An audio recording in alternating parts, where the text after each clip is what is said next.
Hello, I am Arun Dixit and today I will teach you a very useful topic for the BA third year students, and the name of topic is metaphysical poetry. Let us start.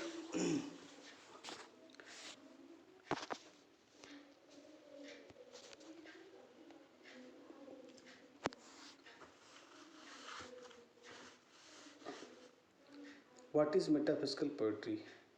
Metaphysical poets is a term coined by poet and critic Samuel Johnson, who describes a loose group of English lyric poets of the 17th century. Metaphysical poets एक ऐसा term है जिसको Samuel Johnson, एक हमारे कवि और critic हुए हैं, जिन्होंने इसको क्वाइन किया। क्वाइन करने में मतलब गढ़ा। ये एक उन्होंने इसको एक loose group of English lyric जो 17th सेंचुरी से रिलेटेड है, लूज ग्रुप बोला गया। और मेटाफिजिकल पोइट्री की खास बातें हैं जिनमें एम्पल यूज ऑफ कंसिट्स, कंसिट का ज़्यादा यूज़ हुआ। कंसिट का मतलब होता है कि एक कंपैरिजन करना, तुलना करना, लेकिन तुलना करने में ऐसी चीज़ें जो एक दूसरे के समान न हों, असमान चीज़ों की तुलना करना। वैसे कंसिट को हिंदी में दंभ भी बोलते हैं, जिसे बहुत ज़्यादा बोला जाए। इसके अलावा गेस, स्पेकुलेशन। स्पेकुलेशन का मतलब होता है अटकलबाजी about topics such as love, religion, etc। ऐसे टॉपिक जिनमें प्रेम, धर्म आदि ये सब चीज़ें। तो कुल मिलाकर के मेटाफिजिकल जो पोइट्री है, सबसे खास चीज़ है यहाँ पर, इसको जो क्वाइन करने वाले हैं वो हैं क्रिटिक सैमुअल जॉनसन। और दूसरी खास चीज़ है कि ये जो ग्रुप है ये रिलेटेड 17th सेंचुरी। और सबसे खास चीज़ है इसका ample use of concept, guess and speculation. चलो आगे देखते हैं। These poets were not formally affiliated। ये कवि जो हैं फॉर्मली एफिलिएटेड नहीं थे। एफिलिएटेड का मतलब होता है संबद्ध। Most of them did not know each other और रीड ईच अदर्स वर्क। जो भी कवि थे, न एक दूसरे से जो नहीं जानते हों, जान पहचान हो नहीं भी थी, मतलब एक दूसरे संबद्ध नहीं थे, ना ही उनकी रचनाएं पढ़ते थे। कुल मिलाकर के metaphysical poetry is extremely intelligent and witty. बौद्धिक कविता, और विटी मतलब होता है परिहासपूर्ण। It is deeply religious but is also ironical. खास चीज़ है कि ये जो कविता है वो रिलीजियस है और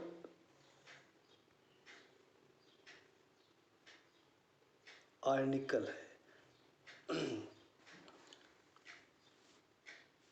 आर्निकल का मतलब होता है एक हिसाब से व्यंग्यात्मक कविता। धार्मिक और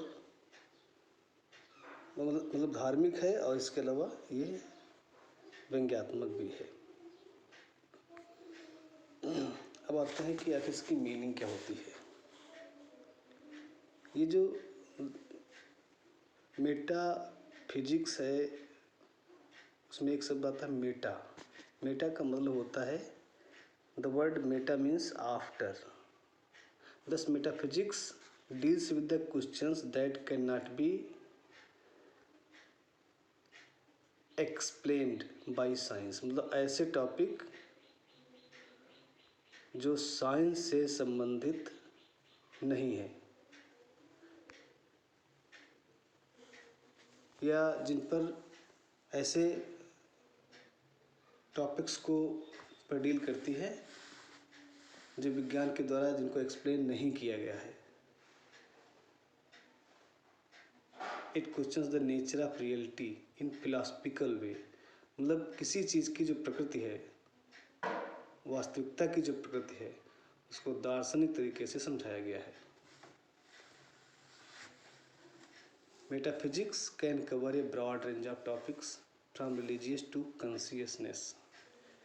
कॉन्शियसनेस का मतलब होता है एक सबसे चेतना जो हमारी आत्मा से जुड़ी है, अवेयरनेस। तो ये मेटाफिजिकल पोइट्री जो है ऐसे टॉपिक्स को चुनती है तो एक बहुत बड़ी रेंज में, ब्रॉड रेंज में ऐसे टॉपिक को चुनते हैं तो धार्मिक टॉपिक से लेकर के और आत्मा, परमात्मा, चेतना से जुड़ने वाली ये सब चीज़ें होती हैं। Metaphysics is about exploration and philosophy. Philosophy का मतलब होता है दर्शन और एक्सप्लोरेशन का मतलब होता है सबसे अन्वेषण या खोज, किसी चीज़ की जांच पड़ताल करना। कुल मिलाकर के जो मेटाफिजिक्स है वो एक हिसाब से अन्वेषण, दार्शनिक चीज़ों के बारे में बताती है, not about science and mathematics. विज्ञान या गणित से इसका कोई वास्ता नहीं है। आगे देखते हैं। अब हम बात करेंगे इसकी खास खास कैरेक्टरिस्टिक्स क्या हैं। पहली चीज़ जो थीम है, कथा वस्तु है, क्या क्या चीज़ें होती हैं इसमें। Metaphysical poetry is spiritual. Number पहला है कि ये स्पिरिचुअल है, मतलब आध्यात्मिकता पर ज़्यादा जोर देती है। आध्यात्मिक ही पूरी कविता है। हैज ऑफ रिलीजियस थीम्स, मतलब इसका आध्यात्मिक या धार्मिक कथा वस्तु ही अक्सर रहता है। और इसके अलावा moreover it focuses on love as the union of soul. Love को रोमांटिक रूप में पेश नहीं किया जाता है, बल्कि उसको एक यूनियन ऑफ सोल, मतलब आत्मा का की ही एक यूनियन माना जाता है। प्रेम को सीधे आत्मा से जोड़ा जाता है। आत्मीय प्रेम है प्लेटोनिक लव। स्पिरिचुअल लव के बारे में बात करेंगे, इसमें प्रेम की बात की जाएगी। वैसे धर्म और विशेष तौर पे आध्यात्म प्रेम को भी अगर लिया जाए तो वो आध्यात्मिक प्रेम ही शामिल किया जाएगा। दूसरी चीज़ है literary devices. Metaphysical poetry uses metaphors. देखो हर एक साहित्य में, पोएट्री में विशेष तौर पे जो भी लेखन होता है तो उसमें लिटरेरी डिवाइसेस, जैसे किसी भी साहित्य में मुहावरे, छंद, लोकोक्तियाँ, ईडियम फ्रेजेस, अलंकार वगैरह छंदों का प्रयोग किया जाता है। तो इसमें भी क्या है, विशेष तौर पे मेटाफर्स का यूज़ किया गया है, पुंस का यूज़ किया गया है। मेटाफर रूपक होते हैं, पंस, श्लेष्य, यमक जैसे अलंकार, पैराडॉक्सेस, विरोधाभास अलंकार, मीटर, छंद, पैमाना होता, पाई मात्राएँ होती हैं, to create drama and tension. मतलब ये सब इसलिए यूज़ किए जाते हैं जिससे कि कविता में एक टेंस या एक ड्रामा टाइप का क्रिएट हो सके। In addition metaphysical poetry uses scientific, medical, legal words. इसके अलावा ये विज्ञान के, चिकित्सा या जो लीगल वर्ड होते हैं या फ्रेज होते, वाक्यांश होते हैं, इनको भी ये यूज़ करता है। किस लिए यूज़ करता है? टू क्रिएट आर्ग्यूमेंट्स, जिससे कि तर्क को क्रिएट किया जा सके। About the philosophical aspect of life, मतलब जीवन का जो दार्शनिक एस्पेक्ट है, दार्शनिक रूप है, इसको दिखाने के लिए वो विज्ञान, चिकित्सा या जो लीगल वर्ड होते हैं ऐसे भी शब्दों या फ्रेजों का यूज करता है। आगे देखते हैं। तीसरी सबसे खास चीज़ है जो मेटाफिजिकल पोएट्स हैं, कवि हैं। तो metaphysical poets were main of highly intellect, बहुत ही ज़्यादा बौद्धिक इस तरह का ज़्यादा था, हाईली इंटेलेक्ट कवि थे। They were all graduated from Oxford University और कैम्ब्रिज यूनिवर्सिटी। इनकी ज़्यादातर कवियों की शिक्षा दीक्षा जो है वो ऑक्सफोर्ड या कैम्ब्रिज यूनिवर्सिटीज़ में हुई।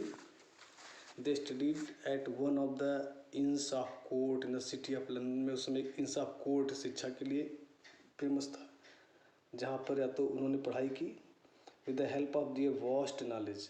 तो इस प्रकार से जो उनको वास्ट नॉलेज मिला, बहुत गहरा ज्ञान मिला, दे प्रेजेंटेड न्यू आइडियाज, जिसकी बदौलत से वो नए नए विचारों को प्रेषित कर सके and story to their readers, मतलब अपने विचारों को, कहानियों को अपने रीडर्स को प्रेजेंट करने में सक्षम रहे। तो ये हो गई तीसरी बात। चौथी बात हम देखते हैं अनक्लैरिटी। ये जो कॉन्सेप्ट टर्म है, कॉन्सेप्ट अनक्लैरिटी ही है, अस्पष्टता। Metaphysical poetry is considered highly ambiguous. सबसे खास है कि जैसे एक चीज़ लिखी जाए उसके कई अर्थ हों, उसको बोलते हैं एम्बिगियस। तो सबसे कंसिडर तो होता कोई चीज़ जानी जाती है, अपनी एम्बिगियस के लिए जानी जाती है। और ऑब्सक्योर भी होता है अस्पष्ट, अनक्लियर। तो ये अपनी अनेकार्थ और अस्पष्टता के लिए जानी जाती है। क्योंकि ड्यू टू हाई इंटेलेक्ट, पहली बात है कि सबसे ज़्यादा इंटेलेक्ट है, बौद्धिक है, and knowledge of metaphysical poets, और इसके अलावा जो मेटाफिजिकल पोएट्स थे उनका जो ज्ञान है उच्च स्तरीय ज्ञान है, इसलिए ये कविता इस समय की लिखी हुई जो कविता है वो एम्बिगियस और ऑब्सक्योर है, मतलब अनिकार्थी और अस्पष्ट है। The poetry is greatly challenging to understand at the first reading. हाँ, कहने का मतलब कविता जो है फर्स्ट रीडिंग में चुनौतीपूर्ण बन जाती है। It needs full concentration and full attention. इसके लिए आवश्यकता होता है कि हमें बहुत ज़्यादा कंसंट्रेट करना पड़ेगा, अटेंशन, थोड़ा ध्यान देना पड़ेगा, मन लगाना पड़ेगा। Full attention to getting to the roots of the matter, किसी भी टॉपिक या किसी भी सब्जेक्ट की तह तक जाने के लिए, रूट तक जाने के लिए हमें बहुत ज़्यादा कंसंट्रेशन की आवश्यकता पड़ेगी। मेटाफिजिकल पोएट्री को समझने के लिए हमें बहुत ज़्यादा अटेंशन, कंसंट्रेशन की आवश्यकता पड़ेगी। पांचवी बात है शॉर्ट पोएम। हाँ, ये है इस समय की जो भी कविताएं लिखी हैं मेटाफिजिकल पोएट्स ने, वो बहुत ही संक्षिप्त हैं। Metaphysical poetry is considered to be brief concise. Brief concise मतलब बहुत ही संक्षिप्त, अपनी संक्षिप्तता के लिए कंसिडर की जाती हैं, जानी जाती हैं। Every line conveys a lot of meaning. हर एक line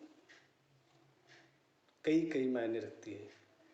in a few words, कुछ ही शब्दों में बहुत बड़ी और कई कई बातें कह देना। Every word is adjusted in very line like a brick in A wall. जैसे दीवार में एक एक ईंट लगाई जाती है, ब्रिक लगाई जाती है, उसी प्रकार से एक एक शब्द किसी भी वाक्य में, कविता में यूज़ किया गया है, जिससे कि convey the message of the author, मतलब लेखक अपने मैसेज को कन्वे कर सके। कन्वे का मतलब होता है एक शब्द संप्रेषण करना, मतलब आप तक वो प्रेषित कर सके, पहुंचा सके। Saying in the poetry. छठी बात है जो कविता में सेइंग्स हैं। सेइंग्स का मतलब जैसे कहावत, maxims. Metaphysical poetry is a vast collection of maxims and sayings. ज़्यादा से ज़्यादा मैगजिम और सेइंग का प्रयोग किया गया है, मतलब ज़्यादा मुहावरे और कहावतों का प्रयोग किया गया है। 10 इपिग्रामेटिक क्वालिटी, जिनमें ज़्यादा से ज़्यादा छंद मुहावरों का प्रयोग किया जाता है, लोकोक्तियों का प्रयोग किया जाता है। ऐसी स्टाइल को इपिग्रामेटिक स्टाइल बोलते हैं। एक हिसाब से मुहावरापूर्ण शैली, अलंकारित शैली, छंद युक्त शैली। 10 epigrammatic qualities part and parcel of the metaphysical poetry. तो इपिग्रामेटिक क्वालिटी जो है, इसका जो एक छंद का जो गुण है, ये इसका एक मेन पार्ट है मेटाफिजिकल पोएट्री का। और सबसे खास चीज़ है मेटाफिजिकल पोएट्री के जो एक लीडर हैं या जो पॉयनियर हैं, पॉयनियर का मतलब अग्रदूत, वह है John Donne.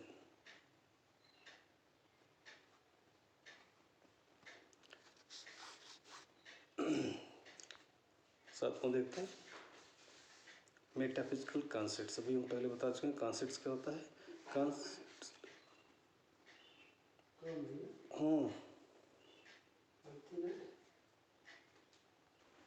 It is the unique quality of metaphysical poetry. बहुत यूनिक क्वालिटीज की एक कंसेप्ट है क्या। एक concept is a comparison of to dissimilar things. दो असमान चीज़ें जिनमें कोई भी समानता न हो, उनसे तुलना की जाए। ज़्यादातर ऐसा ही किया गया है मेटाफिजिकल। जॉन डन की एक पोएम है जिसमें प्रेम को एक कंपास से कंपेयर किया गया है। आगे इसमें लिखा भी गया है which may have very little in common. Common कोई चीज़ हो, समानता बहुत ही कम होती है। एक उदाहरण के तौर पर देखेंगे अब्राहम कॉली इन हिज पोएम, जैसे एक निकल द मिस्ट्रेस, जिसमें अपने लव की कंपेयर करते हैं to his habit of travelling in various countries of the world. जैसे वो भिन्न भिन्न देशों में टहलने जाते हैं, प्रेम की तुलना टहलने से करते हैं। आठवां है ओरिजिनलिटी। इस कविता मेटाफिजिकल पोएट्री की सबसे खास बात है ये originality. Originality is the hallmark of metaphysical. Hallmark मतलब बानगी मेटाफिजिकल पोएट्स की है। All the metaphysical poets were unique and original in their ideas thoughts. अपने विचारों में बहुत ही ओरिजिनल थे, यूनिक थे। They did not follow the path of their contemporary poets. सबसे खास बात है कि उन्होंने अपने जो कंटेम्पोरेरी थे, अपने समकालीन कवि थे, उनको फॉलो नहीं किया। They stood against their contemporaries, followed their own way of writing poets. अपने समकालीन कवियों के लेखों के वो अगेंस्ट रहे और उन्होंने अपना एक नया तरीका कविता लिखने को निकाला। नवी खासी से विट, एक हिसाब से परिहास।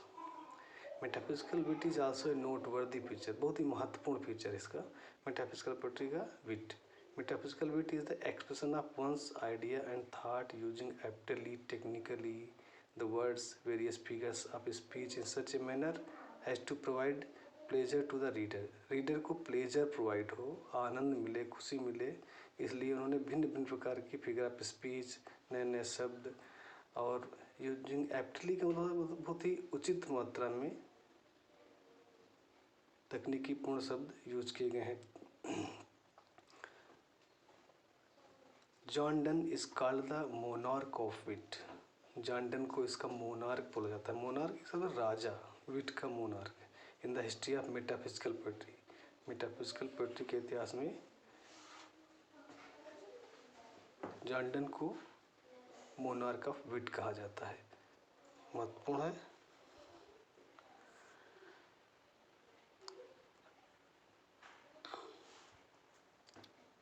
और अंतिम सबसे खास बात है platonic love. Platonic love is another feature of metaphysical poetry. Platonic love means a spiritual love which is free from elements of physical love. Physical love से एकदम भिन्न, जिसमें शारीरिक सुंदरता से अलग हट करके आध्यात्मिक मन की सुंदरता, आचरण की सुंदरता, इन चीज़ों पर बात की जाती है, उसे प्लेटोनिक लव कहते हैं। अंततः निष्कर्ष देखेंगे, metaphysical poetry is not intended to be read in passive way. हम निष्क्रिय होकर के इस कविता को न पढ़ें, इसलिए ये इंटेंड नहीं की गई है। इट्स यूज ऑफ पैराडॉक्स, इसमें यूज किया गया है विरोधाभास, इमेजरी, कल्पना, conceit. Wit is mean to awaken the reader. ये इसलिए जिससे कि हमारे रीडर को एवोक, जागृत हो, हमारा रीडर थोड़ा एवोक हो। Metaphysical poetry ask the philosophical questions about religion. दार्शनिक प्रश्न करता है ये धर्म के बारे में, फैथ, विश्वास के बारे में, स्पिरिचुअलिटी एंड बीइंग, आध्यात्मिकता के बारे में, और जो भी हो रहा है उसके बारे में। तो आज का यही चैप्टर